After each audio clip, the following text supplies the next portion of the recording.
வணக்கம் நண்பர்களே. இசை விஷால் சீரியல் செம பரபரப்பா போயிட்டு இருக்குன்னே சொல்லலாங்க. பரபரப்பான கட்டத்துல நம்ம விஷால் நான் இசை கழுத்துல தாலியை கட்டிட்டேன், இசை என்ன ஏமாத்திட்டா அப்படின்னு அந்த இடத்துல போதையில உளறி கொட்டுறாங்க. எல்லாம் குட்டி சுவரா போச்சு. என் மனைவியா வரக்கூடிய ஸ்ரீஜா இப்ப என் அண்ணனுங்க மனைவியா இருக்கா, என் நிலைமை இப்படி ஆவிட்டு அப்படின்னு போதையில தள்ளாடி அப்படியே தடுமாறி கீழே விழுறாங்க. அந்த நேரம் தான் நம்ம விஷால காணலை அப்படின்னு பரிதவிச்சுட்டு நம்ம இசை அப்படியே தோல் கொடுத்து தூக்கி இங்கே கூட்டிட்டு வராங்க. வீட்டுக்கு வந்தால் நம்ம பையனை எங்கே போனால் காணலை அப்படின்னு முழிச்சிருந்த நம்ம சுபத்ரா கண்ணில் பட்டுறாங்க. அதோட இந்த பொண்ணால தான் என் பையன் 2 பையன்கள் வாழ்க்கையை நாசம் ஆயிடுச்சு அப்படின்னு அந்த இடத்துல கொந்தளிக்கிறாங்க நம்ம சுபத்ரா. அதை பற்றி தான் இந்த வீடியோக்குள்ளே பார்க்க போகிறோம். அதுக்கு முன்னாடி சேனலுக்கு லைக் அண்ட் சப்ஸ்கிரைப் பண்ணுங்கள் ஃப்ரெண்ட்ஸ். பக்கத்தில் இருக்க பெல் ஐக்கானையும் கிளிக் பண்ணுங்கள். அப்போ தான் நான் போடுற ஒவ்வொரு வீடியோவும் நோட்டிஃபிகேஷனாக உங்களுக்கு கிடைக்கும். வாங்க ஃப்ரெண்ட்ஸ் வீடியோக்குள்ளே போகலாம். ஃபஸ்ட்டு எடுத்த உடனே பார்த்தோம்னா செம அதிரடியான பரபரப்பு கட்டோன்னே சொல்லலாங்க. விஷாலுக்கிட்ட நம்ம இசை எவ்வளவோ சொல்றாங்க, புரிஞ்சுக்க விஷால், நான் இந்த குடும்பத்தை காப்பாற்ற தான் உன் கையால் தாலி கட்டக்கூடிய நிலைமைக்கு தள்ளப்பட்டேன். அந்த குடும்பத்துக்குள்ள ஸ்ரீஜா வந்தானா பெரிய ஆபத்து இருக்காவா, உன் குடும்பத்தை பழிவாங்க தான் வந்திருக்கா அப்படின்னு எனக்கு தெரியும் அப்படின்னு எல்லாம் எவ்வளவோ சொல்லி பார்க்குறாங்க. நீ ஏமாத்தாத, ஒன்றை நம்பினது போதும். எனக்கு ஸ்ரீஜா அப்பவே சொன்னா, இவ பித்தலாட்டம், இவளை நம்பாத, இவ மண்டபத்தில் கடைசி நேரத்தில் எழும்ப மாட்டா அப்படின்னு சொன்னா, கடைசியில் நீ அவளை துரத்திக்கிட்டு நீ இருந்து என் கையால் தாலியை கட்டிட்டா மட்டும் நீ எனக்கு பொண்டாட்டி ஆயிருவியா? ஒரு காலத்திலே நீ நினைச்சது நடக்காது இசை. நான் என்னைக்குமே உனக்கு விரோதி தான். நான் உன்னை மனைவியாட்டு நான் ஏற்றுக்க போகிறது இல்லை அப்படின்னு அந்த இடத்துல கொந்தளிக்கிறாங்க நம்ம இசை. இந்த சைடு நம்ம இவன்கிட்ட எவ்வளவோ விசாலிட்ட உண்மையை சொன்னாலும் இவன் கேட்கக்கூடிய மாதிரி இல்லை. அதே நேரத்தில் நம்ம சுபத்ராத்தை கிட்ட காதல உள்ளத குறையாட்டு இந்த ஸ்ரீஜா நல்லவே இல்லைன்னு எடுத்து சொன்னோம். ஆனாலும் யாருமே கேட்க மாட்டேங்கிறாங்கள. நம்ம நிலைமை ஏன் இப்படி இருக்கு, யாருமே உண்மையை கேட்க மாட்டேங்காங்க. இப்போ ஆதாரத்தோட ஸ்ரீஜாவை கையுங்களவுமா நிரூபிச்சா மட்டும்தான் இங்கே எல்லாரும் நம்புவாங்க. நம்ம சொன்னது எல்லாம் இவங்க கேட்க மாட்டாங்க அப்படின்னு அந்த இடத்துல நம்ம இசை யோசிக்கிறாங்க. எப்படியாவது உண்மையை நாளையிலேருந்தே ஆராய்ச்சி பண்ணி ஸ்ரீஜாவின் பித்தலாட்டத்தை தோல் உரிச்சி காட்டணும் அப்படின்னு முடிவு பண்ணுறாங்க. ஆனால் ஒரு கட்டத்தில் பார்த்தோன்னா ரூமில் நம்ம விஷால் இல்லை, அவன் எங்கே போனான் அப்படின்னு அந்த இடத்துல தேடுறாங்க.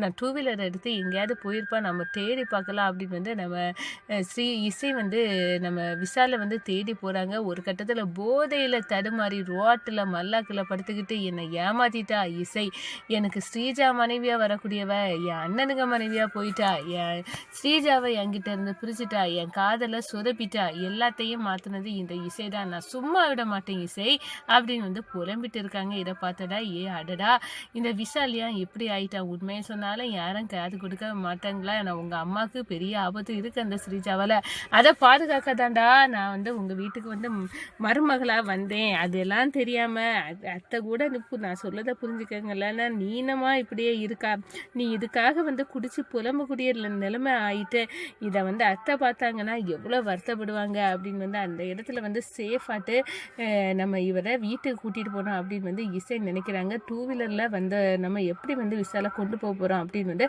அப்படியே ஒரு சைடு வாக்கில் தோல் கொடுத்து அப்படி 2 வீலரில் இருத்தி, அதே நேரத்தில் தன்னோட துப்பட்டாவை வயிற்றில் எடுத்து இறுக்கி 2 பேர்த்தையும் சேர்த்து வச்சு கெட்டி நம்ம விஷாலை தடுமாறாமல் அப்படியே கூட்டிகிட்டு போயிடறாங்க.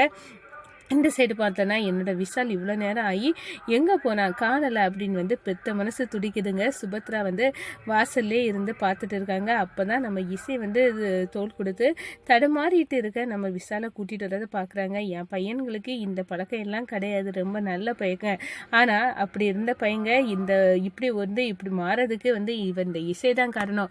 ராகவோட வாழ்க்கையும் சரி, இந்த விஷாலோட வாழ்க்கையும் சரி, நாசமாக போகிறதுக்கு இவ தான் காரணம், இவளை விடக்கூடாது அப்படின்னு கோபத்தில் கொந்தளிக்கிறாங்க. இந்த பாரி இசை உன்னால தான் என் பையன் இப்படி புலம்பி வந்திருக்கான் தடுமாறி, நீ தான் இதுக்கு காரணம், நீ நல்ல வேஷம் போட்டு அவனை மீட்டுட்டு வந்தது மாதிரி நீ சோ காட்டத, இந்த நிலைமைக்கு அவன் தள்ளப்பட்டிருக்கானா நீ தான் காரணம் அப்படின்னு அந்த இடத்துல சொல்கிறாங்க. ஆனால் நம்ம எவ்வளோ சொன்னாலும் நம்ம பேச்சு எதுப்படாது அப்படின்னு அந்த இடத்துல நம்ம இசை அமைதியாக இருந்துட்டு நாளைக்கு காலையிலே இதோட டீட்டெயில் எல்லாம் இந்த ஸ்ரீஜா ரம்யாவை கொலை பண்ணது அந்த விஷயம் எல்லாத்தையும் நம்ம எவிடன்ஸாக கிரியேட் பண்ணணும் அப்படின்னு முடிவு பண்ணியிருக்காங்க. அதே நேரத்தில் இந்த சைடு நம்ம ராகவ் கிட்ட நம்ம ஸ்ரீஜா நெருங்கி வராங்க. இந்த பாரு நம்ம 2 பேரும் கணவன் மனைவி வாயை மூடு, கணவன் மனைவியா? நீ எவ்வளோ பெரிய பித்தலாட்டக்காரின்னு எனக்கு தெரியும் டி. நீ ஒரு கொலைகாரின்னு வேற சொல்லு. ரம்யாவை கொன்னவ நீ தான். எல்லா சூதாட்டமும் எனக்கும் தெரியும். என் தம்பியும் எங்கள் அம்மையும் அண்ணா வெள்ளந்தியா இருக்கலாம், அவங்களுக்கு வேணா உன்னோட பித்தலாட்டம் தெரியாமல் இருக்கலாம், ஆனால் உன்னோட பித்தலாட்டம் எல்லாம் எனக்கு தெரியும். அப்படி இருக்க நேரம் நான் எப்படி உன்கிட்ட வருவேன், போடி இருந்தாலும் அப்படின்னு அந்த இடத்துல சொல்கிறாங்க. எப்படி இருந்தாலும் நீ எனக்கு என்னை பற்றி உண்மை எல்லாம் தெரிஞ்சாலும் உன் மனைவி, நீ யாருக்கிட்டையும் என்னை பற்றி குறை சொல்ல முடியாது. அதெல்லாம் வேற ஆள்கிட்ட வச்சுக்க. எனக்கு என்னை பொறுத்தவரையில் என் மனைவி வர்ஷினி மட்டும்தான் அப்படின்னு அந்த இடத்துல சொல்கிறாங்க. நாங்கள் தாலி கெட்டாட்டாலும் அவள் என் மனைவி தான். நான் மனைவி ஸ்தானத்தில் தான் என் வர்ஷினியை நான் பார்த்துட்டு இருக்கேன். நீ போ அப்படின்னு அந்த இடத்துல தூர தட்டி விரட்டுறாங்க. இதை பார்த்ததும் நம்ம ஸ்ரீஜா இதுடா இது ஒன்றை சீக்கிரமாக நான் என் கைக்குள்ளே கொண்டு வருவேன், ஆனால் அதுக்கு முன்னாடி நான் சுபத்ராவில் தூக்கில் தொங்க வைப்பேன்டா அப்படின்னு அந்த இடத்துல நினைக்கிறாங்க.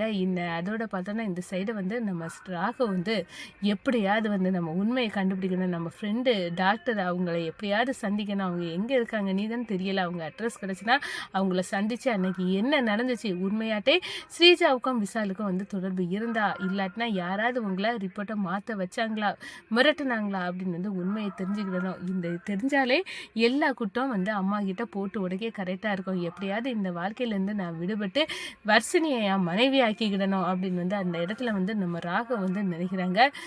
இந்த ஸ்ரீஜா எப்படியாவது தூக்கில் இவனை இந்த சுபத்ராவை தொங்க வைக்கணும். அதுக்கு ஏதாவது கண்டிப்பாக பண்ணணும். இப்போ தான் நம்ம வீட்டில் இந்த இசை இருக்கால, இந்த வர்ஷினியை எப்படி ஓரங்கட்டணுமோ அதே மாதிரி இந்த இசையை ஓரங்கட்டணும். நம்ம போடக்கூடிய திட்டத்தெல்லாம் தவிடுபடி ஆக்கிறதுக்கு தான் இவ கூடவே இருக்குது.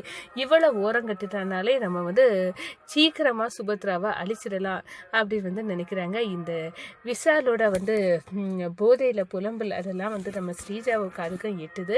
இந்த பாரு சுபத்ரா, நீ இந்த பையன் போதையில் தடுமாறுறான் இப்படின்னு நீ இப்போ புலம்புறிய, ஆனால் விட மாட்டேன்.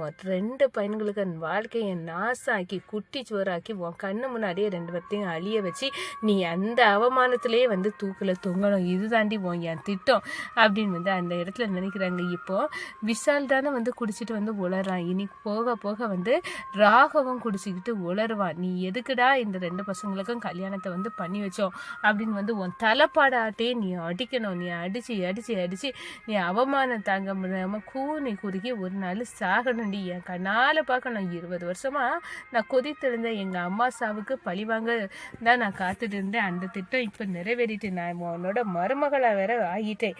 இனி கண்டிப்பாக என் கைக்குள்ளே தான் வரோம். கூடிய சீக்கிரம் வீட்டு கொத்து சாவியை பறிப்பேன், எல்லாமே என் கைக்குள்ளே வர வைப்பேன்டே அப்படின்னு நினச்சிட்டு இருக்காங்க.